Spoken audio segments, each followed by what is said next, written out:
people tried all those experiments, but with a limited success. Even the government of Andhra Pradesh, they started the Jawahar Knowledge Center, JKC. Those days, very low-end people who used to do the so-called body shopping. Most of the companies were doing, taking, people from here and placing them in the United States. Even the offshore activities also very, very low-end activities, including the Y2K related activities. So, for doing those things, probably even the quality was not that good. Still, they were able to manage. But today, the IT companies in India, take for example, my dear friend Mohan Reddy's company, Infotech Enterprise, the kind of work what they do, all the engineering services, very top-end engineering services either for aerospace, or atomic energy, whatnot. For these things, unless the quality of the engineers is, up to the mark, they will not be able to work there. They will not be able to understand the domain knowledge, what is required to be done. And our country with 1.3 billion population, if we are not able to create jobs, the job creation engine, particularly information technology, which is the backbone for the job creation engine in the country, if that stops, what happens? What is going to happen to our students, people across the country? And the rest of the industry also today, because of the IT industry, whether it's airline industry, real estate industry, travel industry, they are all doing well. The moment you take IT industry away from Hyderabad, you see what's going to happen. Such an industry, if we are not able to create jobs here within India, that's going to create a big social problem. Who else can do it? That's when I started talking to Shantanu. He also had a similar ideologies at this point of time. Though, I could not come out immediately because I had a 3-year commitment with NVIDIA. I started discussing with him, and we could really create a fantastic team. And whoever we talked, they all left their jobs. They were all at the architect level, the CEO of big companies, leaving those jobs. All that, yes, we have to do this. That is the satisfaction which drives.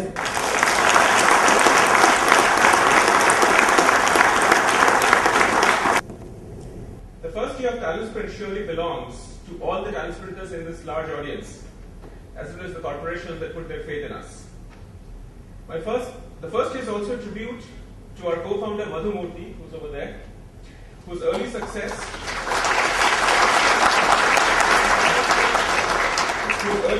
in creating testing professionals at Primora led to the broader concept and the birth of TalentSprint. It is also a testimony to the wisdom of our advisors. Srinivas encouraged us to set up shop at IIIT campus, which was a brilliant idea. Ajit Randekar led us into this beautiful ISB campus to conduct this wonderful ceremony. Mr. N. Rangachari, J. Balasubramaniam, N.T. Chaudhary, Madan Mohan Rao, Mr. M.S. Reddy, thank you all for placing your faith in a greenfield enterprise called TalentSprint. Since inception, more than 600 trainees have been through our sprint programs thus far, and a record 85% of them have been placed in our partner companies. More than 10 companies have been part of a corporate consortium. They include AppLabs, Polaris, MITS, Maverick, Comec IT, Chakulam, and Virtusa. We have been told by our corporate partners that talent sprinters tend to perform at a higher level of competency. An entry-level professional can perform at par with someone with 1 to 2 years of experience. Second, we create talent that is world-class. It is not enough for us in TalentSprint to create talent that is relevant only within Hyderabad or Andhra Pradesh or even in India. Talent sprinters, we believe, must be globally relevant, acceptable and desirable to corporations anywhere at any time. Third, we help corporations drastically improve their productivity. On an average, members of our corporate consortium have reduced their recruiting and training costs by 80% and sped up time to results by 70%. Finally, our transformations happen on a fast track. Our programs are carefully designed to be short, tough, intense, and highly experiential. Our pedagogy and technology ensure that learning happens not by watching, but by actually doing. None other than our chief guest, Consul General. India's development is unique. Virtually every other country that developed started in manufacturing. And indeed, if there was one common element, it was not just manufacturing, but it was manufacturing fueled by foreign direct investment for exports. India's development is unique because it's really been white collar rather than blue collar. It's knowledge based, and it's people such as yourselves who are driving this economy forward. And I think it's because there's a great respect for education in India. And I think if you look at the number of universities in Andhra Pradesh, certainly you can see why the revolution was knowledge-based. AP and India have great potential. The population here is young, and it's potentially a great asset as other countries' populations age. India's workers are already in Dubai and other parts of the Middle East. Professions such as doctors and engineers provide services in the U.S. These are just a harbinger of things to come. There will come a day when skilled young people in India will be trained to provide many different types of services in countries as diverse as Japan and Germany, perhaps even China, to provide essential services because these populations are aging and there won't be enough young workers to go around.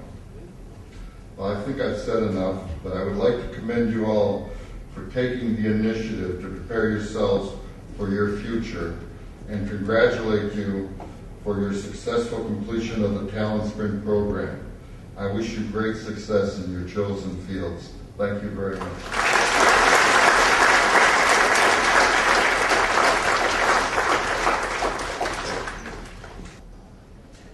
We've identified some very special students from our graduating batch, and we'd like to give out the special awards first. So the first student, Chiranjeevi. Round of applause please for him. This is for the effort and growth throughout the program in his business communication. I remember him being an extremely shy person hiding behind the monitor the first day I went into class. And today he's right here.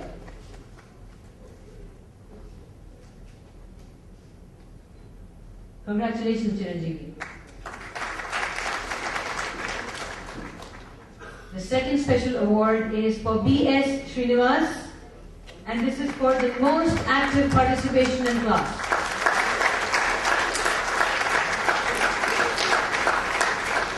He says his father was always supporting him whenever he had any questions, and that has helped him never to hesitate to ask any questions. Let's have some energy people in the room. Alright. The third award, G. Narendra Babu. This is for his effort and growth in technical skills. He's shown tremendous growth.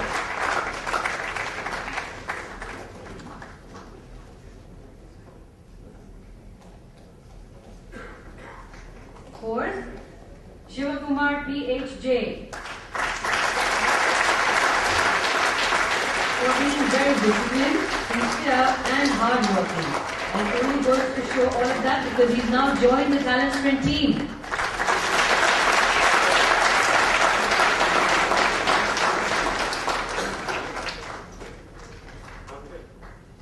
Next, we've got Santosh S.L. Learning from his failures and showing continuous improvement.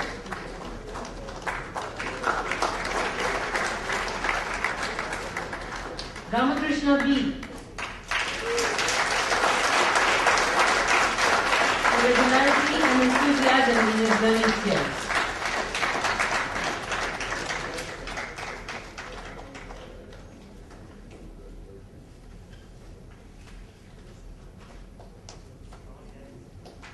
And we've got Shrikant C.H. last but not the least.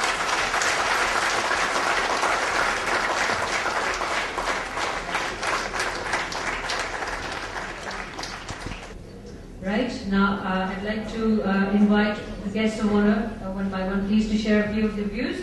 The first one I would like to invite is Mr. Murthy Upaluri. Om Shanti Om. Right? Yeah. this thing, a particular thing, I'll of course translate it in English for some of us who don't follow it. It says, if you truly, madly, deeply, desire for something to happen, the whole universe is going to conspire to make it happen for you. Right? That's what it says. So, looks like all the forces in the world are coming together to make it happen for India to begin with. And then the TalentSprint graduates, you guys are getting out at the right time. You're at the right time, at the right place, and in the hands of the right people. I think you guys are like the diamonds or the jewelry that's being, sharpened and chiseled and shaped up. You'll get into the marketplace at the right time. So without further ado, I do think that you have a brilliant future. You don't have to go anywhere outside of the Indian marketplace. But of course, the world is your market, and there's a world of demand out there for you. I wish you guys all the very best, and my hats off to all the people of TalentSprint creating such a noble mission. Wishing you all the very best. Thank you.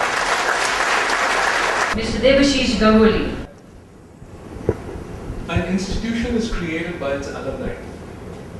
You have the baton passed on by this wonderful team here, and you now must take this baton forward as the brand ambassadors of this program and the institution that TalentSprint is wishing to create. There is a tremendous need in the industry. We fervently hope that we work together and fulfill that need, but the institution will be created when you firmly believe in yourselves that you are truly world class.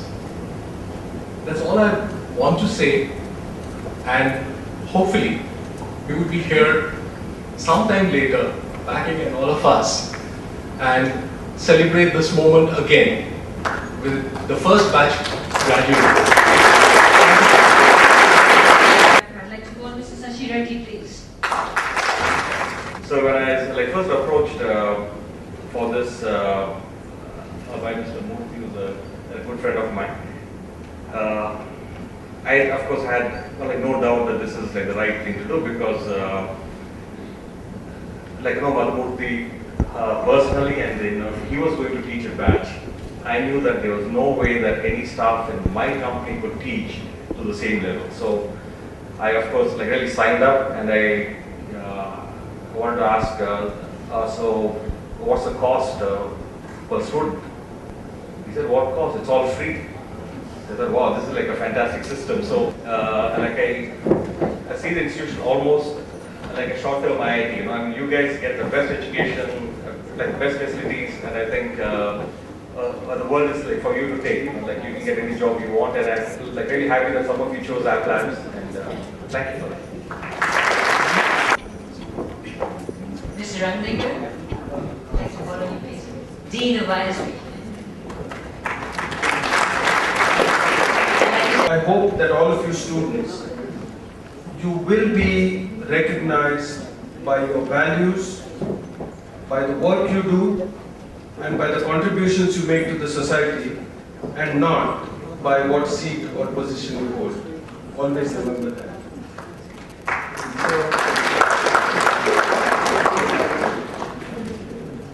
The reason I'm happy is because I've always believed very passionately that there is enormous talent in this country, and that the only reason that talent has not seen the light is because there has been an absence of companies like TalentSprint. And I remember Shantanu and I talking about this, 3 years ago or so at the ISB Connect, when we said that somebody must start this, and he said, yes, I am. And I'm delighted that you have been amongst the first people to make use of it. I'm confident that you will have a great career. But just like you have this talent, I think you also owe a duty. You owe a duty to the society. You owe a duty to really do your best in whatever you do. You owe a duty to the alumni who will come after you to support them, to help them. And you owe a duty to the society at large to be positive and to contribute to that. So good luck, and wish you every happiness. Thank you. Mr. Srinivas, please. And you come to these 650 engineering colleges in Andhra Pradesh, neither they have the professors nor they have infrastructure. They just have students.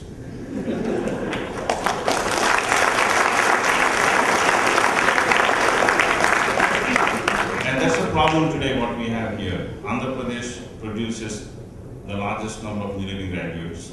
India has about lots of them. This morning, I don't remember whether it was Sakshi or Inadu. One of them had this list of all the colleges and the number of graduates that are coming out every year. Every IT company in Andhra Pradesh or in India, once they take the graduates from most of these colleges, I'm not saying from all of them, from most of these colleges, they still have to put them through 3 months to 6 months training program. I don't understand why. Because we spent 4 years in the college and come out without any skills. We just aged 4 years. Probably we learned, some of the other human skills, but not skills that are required to do a job. And there's a big gap. NIITs came, Aptech, plenty of others, at the crossroads of Amirpet. The main issue is that we're not understanding what we need to do. And I just want to, just share with you, but also I'm sure you all have seen it. There are about 25 companies in our portfolio. Not one company has the talent of this sort that is sitting here.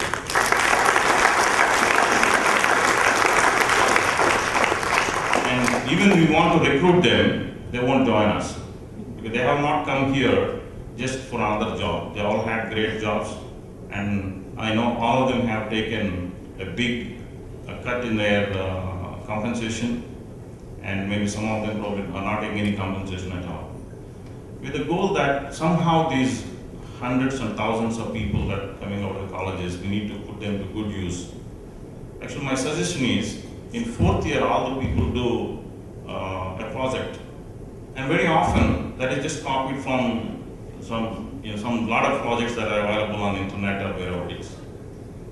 And probably talent search should start there. All these colleges maybe should send their students out saying that, okay, go on, do your last 6 months at this organization. When you come back, we'll give the degree, so that they don't have to spend another 3 to 6 months again after that.